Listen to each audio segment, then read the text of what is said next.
শুভ নববর্ষ সকল ইউটিউব বন্ধুদেরকে আমার, বড়দেরকে জানাই প্রণাম, ছোটদেরকে জানাই আমার ভালোবাসা। নতুন বছর তোমাদের ভালো কাটুক, সবাই সুস্থ থাকো, ভালো থাকো।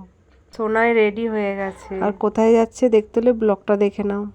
এখানে দেখতে পাচ্ছ আমার শরীরটা খুবই খারাপ, প্রচণ্ড শুয়ে আছি। এর আগের বছরও আমি যেতে পারিনি, কারণ আমার খুব শরীর খারাপ হয়েছিল তখন, আর এবছরও যেতে পারলাম না। আর কেন যেতে পারিনি, যারা ব্লগগুলো দেখছো তারা নিশ্চয়ই বুঝতে পারছো। কদিন সেইভাবে শর্টসও আমি করতে পারছি না, করব কি করে, শরীরই ভালো নয়, করতে পারছি না। আর পাখাটা অফ করা আছে কারণ প্রচণ্ডই শীত করছে আমার। আমি গায়ে ঢাকা নিয়েছি কারণ গায়ে জ্বর আছে, যার জন্য প্রচণ্ডই আমার ঠান্ডা লাগছে। আমার ব্লগ করার কোনো ইচ্ছাই আর নেই, কারণ ভালো লাগছে না। শরীর না ভালো থাকলে কিছুই ভালো লাগে না। আর যেহেতু তোমরা আমাকে শর্টসে দেখেছো আমাদের বাস্তব জীবনটা কেমন। শর্টসে 14-15 সেকেন্ডের জীবন, কিন্তু নাচ গান ভালো লাগে, কিন্তু বাস্তবে আমরা কেমন, বাস্তবে ব্লগ না দেখলে তোমরা বুঝতে পারবে না।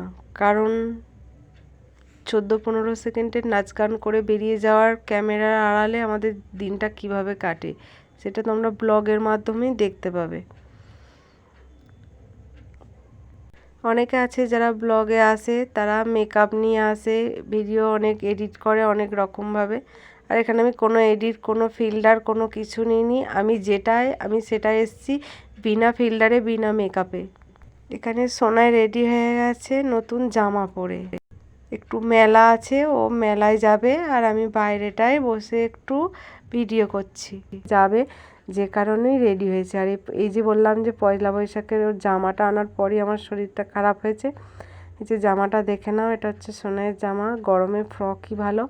আর একটা ব্যাগ নিয়েছে, আর জুতোটা পরেও রেডি হয়ে গেছে, ও যাবে বলে। আর এখানে রাত্রিবেলা যেহেতু একটু চিকেন এনেছিল, এটা করে নিচ্ছি, কারণ সকালে আমি সেভাবে কোনো রান্না করতে পারিনি, কারণ উঠতে পারিনি, খুব শরীরটা খারাপ ছিল। আর এখানে রুটি পরোটা করে নিয়েছি। সোনাই সন্ধেবেলা মেলা থেকে এসে পরোটা খেলো চা দিয়ে, আর রাত্রে রুটি আর চিকেন খাচ্ছে। আর রান্নাঘরে খেলো না, আমিও ঘরে নিয়ে চলে এলাম। মাদুরটা যেহেতু পেতে দিয়েছি, ওইতেই বসেও খেয়ে নিচ্ছে, আর আমি খাটের মধ্যে শুয়ে আছি। ঠিক আছে, চলো।